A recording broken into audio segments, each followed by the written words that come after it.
जो फर्जी एनएसए मनीष कश्यप पर लगाई गई, उसके लिए जो बड़ी आंदोलन हम लोग करने जा रहे हैं, उसकी तैयारी में यह टीम भरपूर रूप से अपना योगदान करेगी और अहम भूमिका भी निभाएगी। अच्छा, जो युवा जो है लड़ना चाहते हैं भ्रष्टाचारियों के खिलाफ, उन पर एफआईआर कर दिया जाता तो है। वो हमारे टीम से जुड़े, हम लोग उनके लिए लड़ने का काम करेंगे, उस अधिकारी के सामने कुर्सी खींच कर बैठ के सवाल पूछने का काम करेंगे। कश्यप से एनएसए कब हटेगा, और मनीष कश्यप ज़्यादातर लोग सवाल करते हैं मनीष कश्यप बाहर कब आएंगे? और इतना भरोसा जरूर है कि वो बहुत जल्द बाहर निकलेंगे, इतना उम्मीद है हम लोगों को। बहुत लोग आपके बारे में जो कमेंट करते हैं कि अनिकेत जी अपना चेहरा चमकाने के लिए फिर सही बात है, सही बात है, सीधी सी बात है। अनिकेत ने कोई जानता थोड़े था कुछ हो, मनीषे के बाद अनिकेत पांडे का जन्म हुआ है। इन लोगों को नहीं पता है कि मनीष कुमार जो है हमसे जूनियर हैं, और मनीष से बहुत पहले से हम समाज का काम करते हैं। ये वही मूर्ख और जड़बुद्धि लोग हैं जो पहले कहते हैं कि मनीष कश्यप का चेहरा दागदार है, बाद में कहते हैं कि मनीष कश्यप का चेहरा दिखा करके ये अपना चेहरा चमका रहे हैं। मूर्ख आदमी, तुम खुद कह रहे हो कि अगला व्यक्ति गलत है, और तब फिर कह रहे हो कि इन्हीं के नाम पर जो है वो चेहरा चमक, मतलब कि मनीष कश्यप का चेहरा इतना चमकदार है कि उनके नाम पे इनका चेहरा चमक रहा होगा। वो सूरज है तब ये पृथ्वी या चांद की तरह चमक रहे होंगे। नमस्कार, अभी चंपारण की धरती पे है और मनीष कश्यप से एनएसए हटाओ अभियान शुरू हो गया है और टीम का भी गठन कर दिया गया। हमारे साथ बात करने के लिए अनिकेत रंजन जी इनसे बात करेंगे। पहले बहुत बहुत स्वागत है सर। बहुत बहुत धन्यवाद आपका भाई। टीम का गठन आप किए हैं, टीम कैसे काम करेगी? देखिए, टीम सभी डिजिटल मीडिया के लोगों के लिए काम करेगी, जो भ्रष्टाचार के खिलाफ आवाज़ उठाने का काम करते हैं, लड़ने का काम करते हैं, उनके लिए टीम ये काम करेगी। और मुख्य रूप से यह टीम जो फर्जी एनएसए मनीष कश्यप पर लगाई गई, उसके लिए जो बड़ी आंदोलन हम लोग करने जा रहे हैं, उसकी तैयारी में यह टीम भरपूर रूप से अपना योगदान करेगी और अहम भूमिका भी निभाएगी। अच्छा, जो युवा जो है लड़ना चाहते हैं भ्रष्टाचारियों के खिलाफ, उन पर एफआईआर कर दिया जाता है। तो वो हमारे टीम से जुड़े, हम लोग उनके लिए लड़ने का काम करेंगे, उस अधिकारी के सामने कुर्सी खींच कर बैठ के सवाल पूछने का काम करेंगे। क्यों किया आपने, क्या रीज़न था, क्या सबूत है, और जब कोई सबूत नहीं तो क्यों आपने अंदर किया, पूछने का काम करेंगे, मजबूती से जाकर पूछने का काम करेंगे। क्योंकि अगर हम पे सवाल करेंगे कि आप कौन पत्रकार है, कागज़ लाइए, तो उनको शायद जानकारी नहीं होगा कि हम पत्रकार नहीं, बिहार का नेता हैं। और बिहार का नेता को अधिकार होता है कहीं कुर्सी खींच करके एक आम आदमी को पूछने का अधिकार होता है, और हम पूछ सकते हैं। इसलिए हम ये टीम बनाए हैं और सबके हक अधिकारियों के लिए लड़ने का काम करेंगे। और जहाँ लोगों का अपना लोग साथ छोड़ देता है, वहाँ यह टीम अपना बन के उनका साथ निभाने का काम करेगा। अच्छा, इस टीम से जुड़ना चाहते हैं लोग, कैसे जुड़ेंगे? बहुत सारे लोग जो आज बिहार के कई जिलों से लोग आके यहाँ जुड़े हैं, और आगे अगली बैठक हम लोग की पटना में होने वाली है। वो बैठक कब होगी, उसकी तिथि का घोषणा हम जल्द करेंगे। उस बैठक में भी आकर वहाँ पे लोग जुड़ने का काम करेंगे, जुड़ जाएंगे लोग। एक सवाल अनिकेत जी की, मनीष कश्यप से एनएसए कब हटेगा, और मनीष कश्यप ज़्यादातर लोग सवाल करते हैं मनीष कश्यप बाहर कब आएंगे? देखिए, सारी चीज़ें वही है कि सबसे ज़्यादा तो उत्सुकता हम ही लोगों को है कि कितना जल्दी बाहर आ जाए। लेकिन हम लोग जज साहब तो है ना कि एग्जैक्ट हम लोग सब चीज़ बता दें। हम लोग कानून पर विश्वास है, भरोसा है, और इतना भरोसा जरूर है कि वो बहुत जल्द बाहर निकलेंगे, इतना उम्मीद है हम लोगों को। बहुत लोग आपके बारे में जो कमेंट करते हैं कि अनिकेत जी अपना चेहरा चमकाने के लिए फिर सही बात है, सही बात है, सीधी सी बात है। अनिकेत ने कोई जानता थोड़े था कुछ हो, मनीषे के बाद अनिकेत पांडे का जन्म हुआ है। इन लोगों को नहीं पता है कि मनीष कुमार जो है हमसे जूनियर हैं, और मनीष से बहुत पहले से हम समाज का काम करते हैं। मनीष हमारा दोस्त है और मनीष हमारा भाई है। और सबसे बड़ा चीज़, मनीष बिहार को बदनाम करने का कोशिश नहीं किया इसकी उसका साथ नहीं दिया जाए।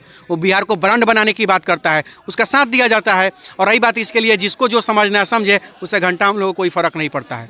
ठीक है, आज एक गरीब का बेटा, एक किसान परिवार का बेटा, एक आर्मी का बेटा, इतना बड़का लोग का औकात दिखा दिया, इस सबको पच नहीं रहा है, और जिसका नतीजा है कि अनाप शनाप बक रहा है। ठीक है ना, इस सब में बेचैनी भरा हुआ है, सबका बेचैनी का, ठंडा के दिन में भी पसीना सबको निकल रहा है। तो ये ना बेचैनी का हम लोग चाह रहे थे कि भ्रष्टाचारियों के बीच में बेचैनी हो, और वो आज बेचैनी हो रहा है। नतीजा कि हम लोग 80% लड़ाई जीत चुके हैं। बाहर जिस दिन आएगा 90% जीतेंगे, अब बिहार का जनता जिस दिन आशीर्वाद दे दिया उस दिन 100% भी जीतने का काम करेंगे। हमारे साथ अनिकेत जी, क्या कहिएगा सर? नहीं, वही लड़ाई अनिकेत रंजन जी जो है लड़ रहे हैं, इसके लिए इनको बहुत बहुत धन्यवाद। और ये मनीष कश्यप की लड़ाई को बहुत दिनों से लड़ रहे हैं, और उम्मीद है कि इनके लड़ाई को बहुत जल्दी जो है अच्छा परिणाम, अच्छा फल भी मिलने वाला है। और देखिए, अब हनुमान जी की कृपा और न्यायपालिका में भरोसा रखिए, बहुत जल्द शुभ समाचार मिलेगी। एक सवाल आपने जो पूछा है कि बहुत लोग कमेंट करते हैं कि अनिकेत रंजन मनीष कश्यप के नाम पर चेहरा चमका रहा है। देखिए, ये वही मूर्ख और जड़बुद्धि लोग हैं जो पहले कहते हैं कि मनीष कश्यप का चेहरा दागदार है, बाद में कहते हैं कि मनीष कश्यप का चेहरा दिखा करके ये अपना चेहरा चमका रहे हैं। मूर्ख आदमी, तुम खुद कह रहे हो कि अगला व्यक्ति गलत है, और तब फिर कह रहे हो कि इन्हीं के नाम पर जो है वो चेहरा चमक, मतलब कि मनीष कश्यप का चेहरा इतना चमकदार है कि उनके नाम पे इनका चेहरा चमक रहा होगा। वो सूरज है तब ये पृथ्वी या चांद की तरह चमक रहे होंगे। तो एक तो वहीं पे ये लोग जो है वो ऑर्थोडॉक्स एक जो है वो हो जाता है, उनमें विरोधाभास हो जाता है। और दूसरी चीज़ कि अनिकेत रंजन जी को आज से मैं नहीं जानता हूँ, ये हमसे बहुत बहुत मतलब कम उम्र के होंगे, लेकिन जब हम लोग बहुत मैच्योर्ड थे और इनको मूंछ का पनपा नहीं हुआ था, जब प्यूबिक हेयर नहीं आया था इनके चेहरे पे, तब भी हम लोग याद करते थे कि अनिकेत रंजन जी जाइएगा, थोड़ा मुख्यमंत्री का प्रोग्राम है वहाँ पर है, ये वो ज्ञापन आप थोड़ा दे आइएगा जिले वासियों की समस्या के लिए। तो ये वो लोग हैं, और ये जो लड़ाई लड़ रहे हैं ये आज की बात नहीं है, ये इस आगाज के पहले से भी धारा 353 जो सरकारी काम में बाधा पहुंचाने की धारा है, बहुत ज़्यादा बिहार के अफसरों ने इसका मिसयूज करना शुरू कर दिया। लगभग हर हफ्ते एक आध पत्रकार को मैं बेल दिलवाता हूं, इसमें फ्री में उनकी लड़ाई मैं लड़ता हूं। अब इसी चीज़ को ये संगठित तौर पर हाई कोर्ट और सुप्रीम कोर्ट के बड़े बड़े अधिवक्ताओं को लेकर के लड़ने जा रहे हैं, तो बहुत खुशी की बात है, अच्छी बात है, इसके लिए इनको बहुत बहुत धन्यवाद। सर एक लास्ट सवाल रहेगा कि बहुत लोग जो सरकारी स्कूल में पत्रकार जो डिजिटल मीडिया के जाते हैं उनको धकिया के भगा दिया जाता है कि तुम यूट्यूबर हो, तुम पत्रकार नहीं हो, तो इस पर क्या कहिएगा? देखिए, सबसे बड़ी बात यह है कि आर्टिकल 19A जो अखबारों को शक्ति देता है, सैटेलाइट चैनल को शक्ति देता है, वही डिजिटल मीडिया को भी शक्ति देता है सवाल पूछने के लिए। अब रह गई बात जो धकिया के मतलब ये करने की बात है, देखिए 2-3 चीज़ है, लहजा सही रखना है, सही से सवाल पूछना है, किसी की मजाल नहीं है धकिया देने का। अगर कोई धकियाएगा या बदतमीजी करेगा तो उनके खिलाफ केस करिए, न्यायालय जाइए, उनकी धज्जियाँ उड़ जाएगी। आपको सरकारी नौकरी नहीं है, आप पर केस होगा, आपका कुछ नहीं जाएगा, आपका बेल होगा, नहीं बेल होगा आपका जो है वो जेल जाइएगा, कुछ दिन के बाद बेल आके फिर से पत्रकार रहिएगा। लेकिन जो धकियाएंगे वो चाहे मास्टर साहब हों, BO साहब हों, चपरासी साहब हों, किरानी साहब हों, उन पर एक बार चार्जशीट हो गया, नौकरी चली जाएगी, तो जो है वो तेल बेचने चले जाएंगे। ठीक है, तो कहने का मतलब ये है कि वो लोग समझें।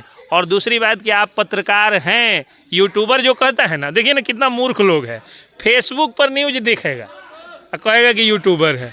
तो यार या तो कहना है तो फेसबुकर, यूट्यूबर, ट्विटरर, ये वो सब कहो, नहीं तो सीधे कहो डिजिटल मीडिया का पत्रकार है। तो कुछ भी बोल देने से कुछ नहीं हो जाता है। सच्चाई बात यह है कि डिजिटल मीडिया ने ही आज पत्रकारिता को जीवित रखा है, वरना जिस तरह से अखबार और सरकार दोनों मिल गए थे। अच्छा, अगर आज आप बताइए ना, पिछले कई सालों से अखबार के एक खबर से भ्रष्टाचारी, एक चपरासी छोड़िए, एक भ्रष्टाचारी का बकरी का बच्चा सस्पेंड हुआ है? नहीं हुआ है। डिजिटल मीडिया वाला तो बड़े बड़े अफसरों को सस्पेंड करा दिया। एक पटना में एक बहुत ही सम्मानित डिजिटल मीडिया है, उसके खबर का असर ये है कि कई भ्रष्टाचारियों पर EOU की रेड पड़ी, पैसा गिनते गिनते मशीन हैरान हो गया, इतना पैसा उनके पास था। तो डिजिटल मीडिया आज खबरों का असर दे रही है। अब चूंकि कहा नहीं जाए कि हम पत्रकार ने खिलाफ दिखा दिया, इसलिए लोग कहते हैं कि यूट्यूबर ने खबर दिखा दिया। वो है भ्रष्टाचारी, कुछ भी कह सकते हैं। आपको हो सकता है कि दूसरा को आतंकवादी बोल दें, कई मूर्ख लोग हैं कि नहीं, मनीष कश्यप को बोल दी, तो उनके बोलने से कुछ नहीं होता है। आप ही सच्चे पत्रकार हैं, अच्छे पत्रकार हैं, जिसको कोई भी कन्फ्यूजन हो, हम कानून के विद्यार्थी हैं, हम एक वकील हैं, हमसे आगे सवाल पूछे, मैं साबित कर दूंगा कानूनी रूप से आप लोग पत्रकार हैं। देखिए हमारे साथ वकील साहब और सन ऑफ किसान कहे जाने वाले अनिकेत रंजन जी है। सारे बात हो मनीष कश्यप को इन्हें से हटाने को लेकर जो है आगाज शुरू कर दिया गया है, टीम का गठित कर दिया गया है।